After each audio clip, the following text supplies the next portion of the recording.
শ্রী শ্রী অনুকূলচন্দ্র ঠাকুরের আলোচনা। ঠাকুর বাংলায় আগে যেখানে কাঠের কারখানা ছিল, সেখানে আমি আর আমার খুড়তুতো দাদা চুনু খেলছিলাম। ওই পথ দিয়েই পেছনের পাড়ার একটি ছেলে অনু ডুবে যাচ্ছিল দেশালার বাক্সে সুতো বেঁধে হ্যালো হ্যালো করতে করতে।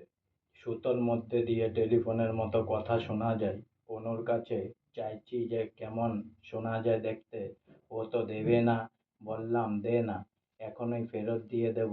ও তো দিলই না, বরঞ্চ উল্টে একটা গালাগাল দিল। গাল দিতেই আমি এক ঘুষি দিলাম। ঘুষি খেয়ে কাঁদতে কাঁদতে বাড়ি ফিরে গেল। তখন দোবে পাড়ার লোকেরা অনেক সময় ঠাকুর বাংলার মধ্যে দিয়ে রোহিণী রোডে আসতো। অনু ডুবেও সেদিন বাড়ির থেকে আসছিল। এদিক দিয়ে কোথাও যাবে বলে না গিয়ে বাড়ি ফিরে গেল। এদিকে ঠাকুর ভোগের সময় আমি আর ঠাকুমা একসঙ্গে বসে খেলাম।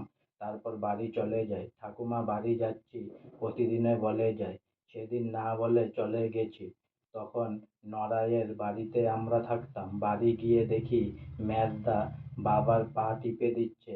আমি অন্য ঘরে চোরদির সঙ্গে গল্প করছি। একটু পরে মেজদা এসে আমায় বলল, ডুবেদের কাকে তুই মেরেছিস? বাবার কাছে অজয়দা গাঙ্গুলি নালিশ করে গেছে, পালিয়ে যা। আজকে আমার শ্রী শ্রী অনুকূলচন্দ্র ঠাকুরের আলোচনা এখানেই সমাপ্ত হলো। অনেক অনেক সাবস্ক্রাইব করুন, অনেক অনেক লাইক করুন, আর সঙ্গে বলুন জয় গুরু। অনেক অনেক হেল্প করুন। অনেক অনেক ভালো থাকুন, অনেক অনেক সুস্থ থাকুন, অনেক অনেক আনন্দে থাকুন। প্লিজ, জয় গুরু।